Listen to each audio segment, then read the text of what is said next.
bana mokili mobimba de partout dans le monde. Sango ya malamu ya annoncer bino Prince Bakali ya bino moko na bino les préférés ne bo mesana toujours ko loba ne bo mesana toujours ko benga ye. Désormais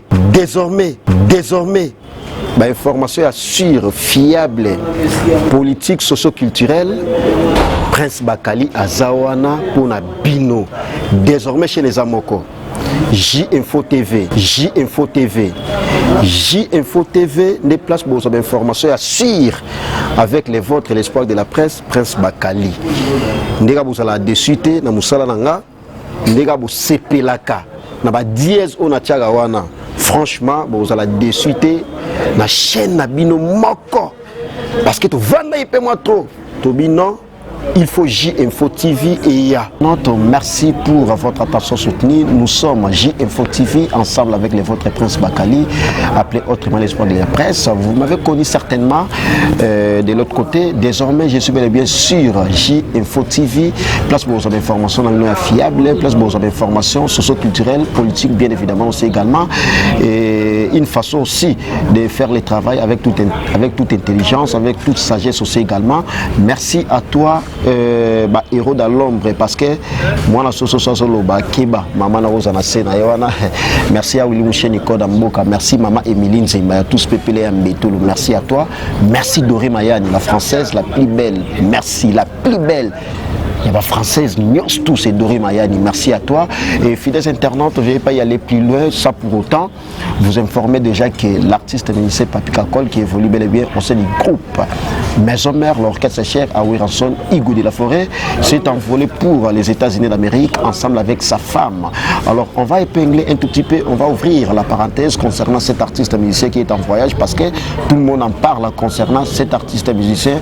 Et à mon anagité, na matanga ya Maman Bokilo, il y a artiste ministère Wiranson, Igou de la Forêt, donc la maman de Sidi Jiman Pata, maman pasteur, père de maman Naye, tout le monde est musicien, tout y a Wingum Skamesomer, au grand complet, parce que là, il y a un Nikodem d'ailleurs, il y a un héritier, c'est les chanteurs, mais au moins, tout santé vraiment, j'allais dire, présence non remarquable, il y a artiste musicien, Papi Kakol, Oasa, chef d'orchestre, Oasa, chef d'état-major, il y a groupe Wenge, musique à maison mère. Il y a un qui, comme ils ont préoccupation à Batou, mingi, mettre Choucha Mabel et Mikiliste Schengen, papa na Prince, il y a Willy Penseni, na champion Adol, na Kata la Rochelle, Prince Bakali, tout le monde va tout, mais tout le monde Papi Kakol, qu'est-ce qui se passe? Claire Bobou, la baby fest, les plus beaux de Paris, les plus mignons, merci Claire Bobou, la Prince Bakali, Papi Kakol, tout le monde était, qu'est-ce qui ne va pas? Non, Papi Kakol, aux États-Unis, Papi Kakol, en séjourné aux États-Unis, moi, c'est Linda Énergie. D'ailleurs, une bonne nouvelle, la vidéo est ça beaucoup de monde. Papi Kakol, c'est les États-Unis à Osagalate, mais j'ai pu remarquer États-Unis à Papi Kakol Kenda, à l'obéla en mingi, mais cette fois-ci, pourquoi l'obéla en mingi? Il n'y a pas qu'il y a une énergie. Tout le monde a Papi Kakol, selfie, vidéo, ça la vie, États-Unis, l'équipe Paris, Keba, la beauté, à Osapé, la moins raison. Comment on peut la caméra parce que va bien faire bossa na ngote ba tout va berger junior honorable à madame Justine mère couple bango ba tikali de l'autre côté mais on a battu tout zala na bango très bien na ozala ingraté et surtout Prince Bakali jamais na ozala ingrat nous salonner na sala ngobwe na zala na ranking na mutute. Merci à toi berger junior honorable et à madame Justine, la famille reste, merci. Et Papi Kakol a soumis maman la parcelle aux États-Unis, précisément à Dallas. Dans une information aux États-Unis, a soumis parcelle à venir à Peniel. Papi Kakol a soumis parcelle à venir à Peniel. Après ça, on va camarade à Linda Peniel. Peniel m'a dit que ma voisine est à Linda devant un États-Unis. Et puis, tu Papi Kakol, on a sous les chasseurs. Pour une information, notre possesseur, Papi Kakol, on a aux États-Unis, tu es habité. Alors, ça, musique à Lil Wayne. Papi Kakol. C'est comme on a Drummond, Mamsou, il y a R. Kelly. Imaginez. Linda Énergie a commis voisine, il y a Peniel. A soumis maman la parcelle na Dallas wana. C'est une fierté aussi, il y a un moment là que nos Papi Kakol a soumis le pan aux États-Unis. Sur la yaki matanga on a été réseau ça l'a eu que boyebi kaka ndenge ça la ba commissionnaire États-Unis ça l'a été tikotak. Faut ça la procédure mobimba. ndenge papi kakola somi lopango na yo wana ba image eza bomona ngo mama na parcelle a dégâts ya danger ya kosakana te biso J Info TV toloba makama avec ba preuve quand on parle de papi kakol ba vidéo il faut ça la illustrer regardez na pesa no information kuta osende non J Info TV c'est de l'intelligence avec la sagesse fiabilité aussi également J Info TV MK Saint-Aliso Wanjikoy. Merci, ma place est Betamikaka. MK Saint-Aliso Wanjikoy m'a accueilli, responsable. Abonnez-vous massivement sur J Info TV. Avec les vôtres, Prince Bakali, l'espoir de la presse. Oh, il y a seulement un. Ils ont une nouvelle formule dans J Info TV. Borozala de cité Bayanga. Le président de Zika Bushkop a sensibilisé déjà El Luanda pour la J Info TV. Bientôt dans Zalawana avec mon équipe, il y a J Info TV. Nous en Luanda. À Paris, dans la dernière Clairbourg, la Baby Fest les plus beaux de Paris, il y a où les pensées. Champion dans la carte à La Rochelle, Maître Choucha Mabel et Mikiliste Schengen, Papa na Prince. Maître Choucha Mabel et Mikiliste Schengen, Papa na Prince, Joël Mbata, Guantanamo, Papa na Franchique Mbata, Madame Rifine Koyouan, Wastaf Yamakasi, Baza déjà abonné à J Info TV. Alors, concernant cet artiste, Papi Kakol, comme je l'ai dit tantôt, à Salai na Matanga, na pour la raison, alors c'est la démarche. Il y a Parcelle Nae, il y a Ndaku Nae, Sombi, dans les États-Unis d'Amérique, plus précisément dans la ville de Dallas, à Venimo qu'on a Peniel. Maman na parcelle. Ah, Kakol, moi chance, c'est que bana Peniel, na bana Kakol, ba comme ba camarade. Ba Congolais ba la na bolingo wana. Congolais na mboka ba pa la na bolingo. Ay bi ke ndeko na Congolais moi la wana. Familiarité en ndenge wana. Dégâts. En tout cas, ba image egoloba plus que maloba na ngai parce que to moni Papi Kakol na moi na ligne d'énergie. Bolingo wapi ya ndenge États-Unis Kakol ko mi na bolingo mindele boye. E mona kisasa ya la e mona ngosima na mo mino boye. Moi ba soni mais ya États-Unis ozomona.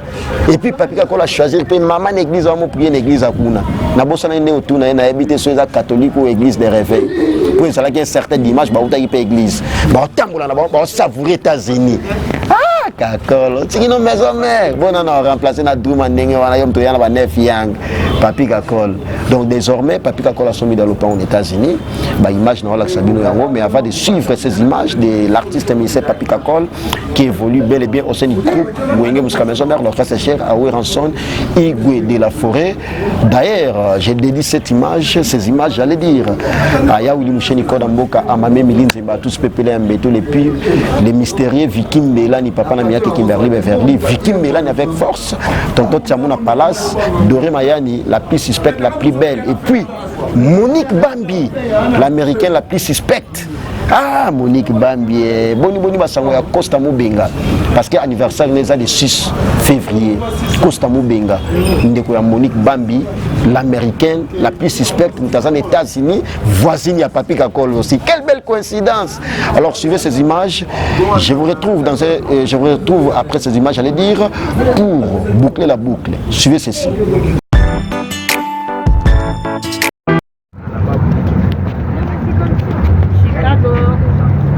Après prière, hein? Moi ici. Après le sambo. It's a building in it.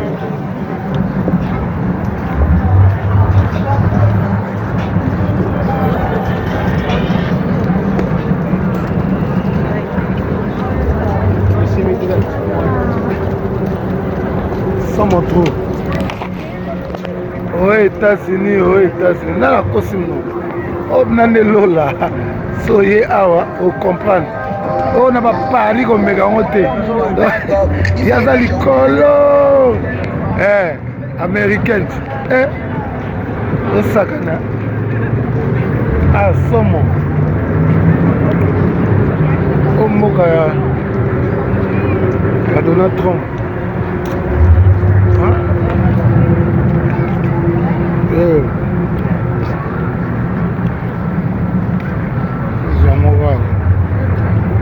Tu comprends, États-Unis, Azaka, États-Unis.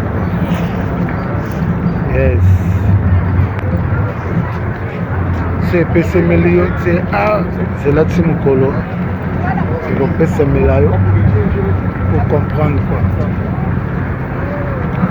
na mindele ake kote mindali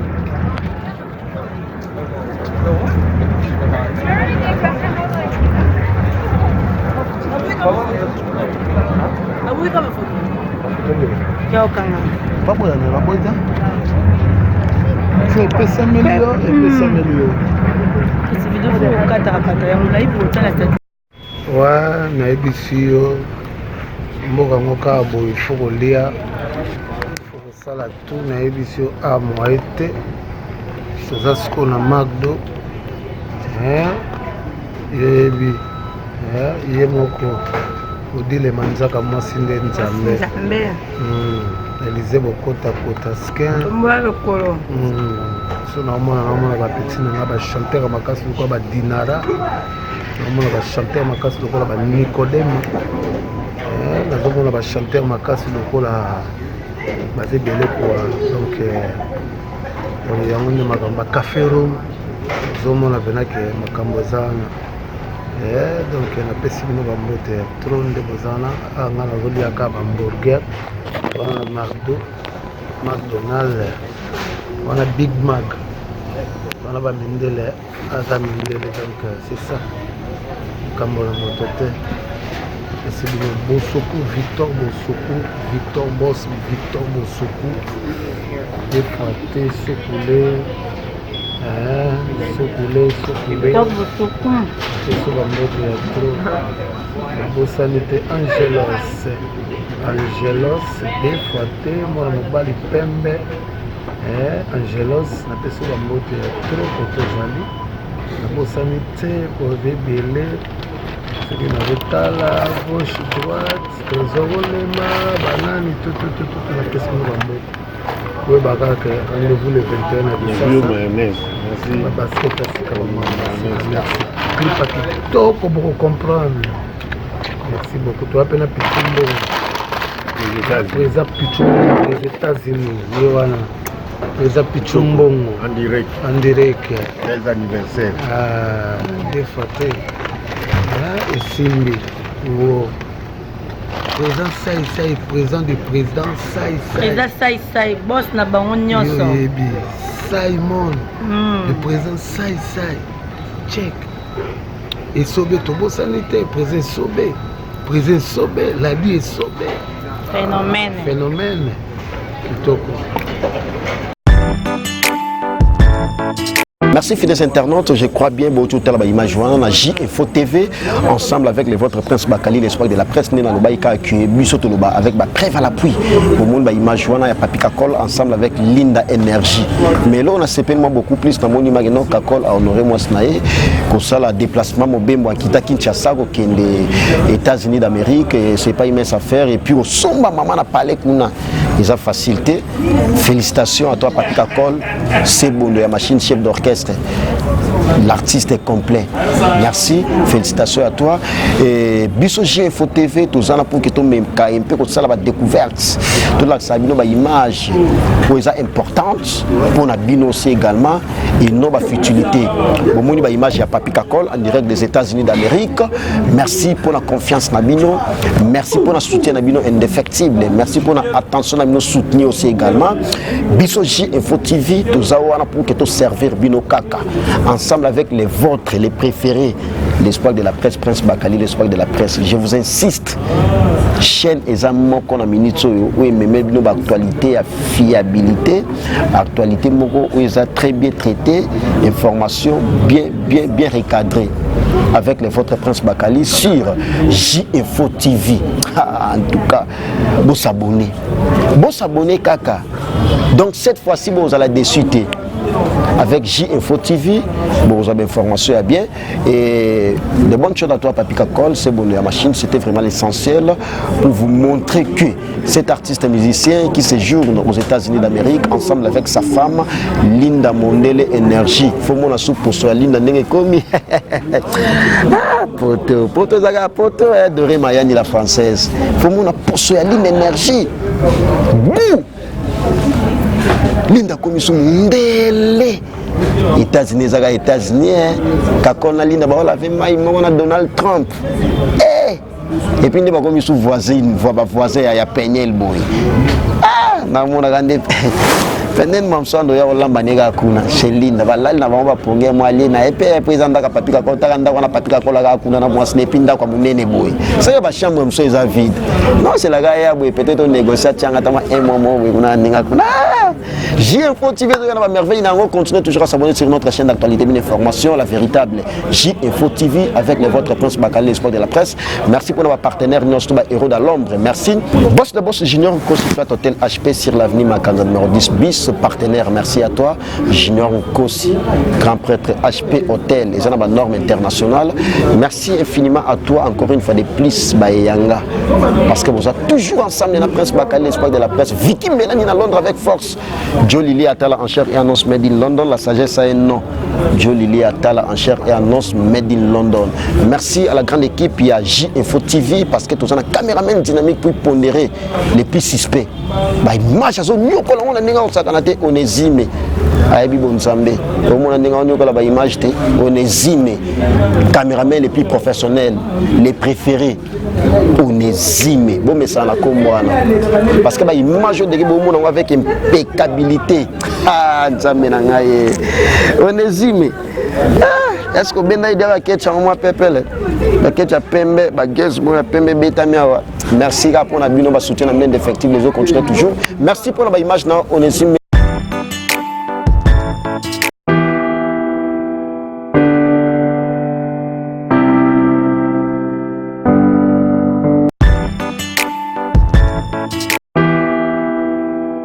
Bana mokili mobimba de partout dans le monde sango ya malamu ya annoncer bino Prince Bakali ya bino moko na bino les préférés ne bo mesana toujours ko loba ne bo mesana toujours ko benga ye désormais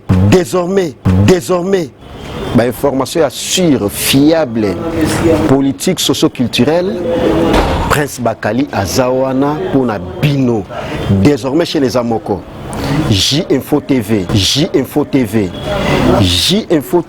des places pour vos informations assure avec les vôtres et l'espoir de la presse Prince Bakali. Ndega vous allez désuiter na musala nanga, ndega vous sepelaka na ba dièse ona tiaga wana.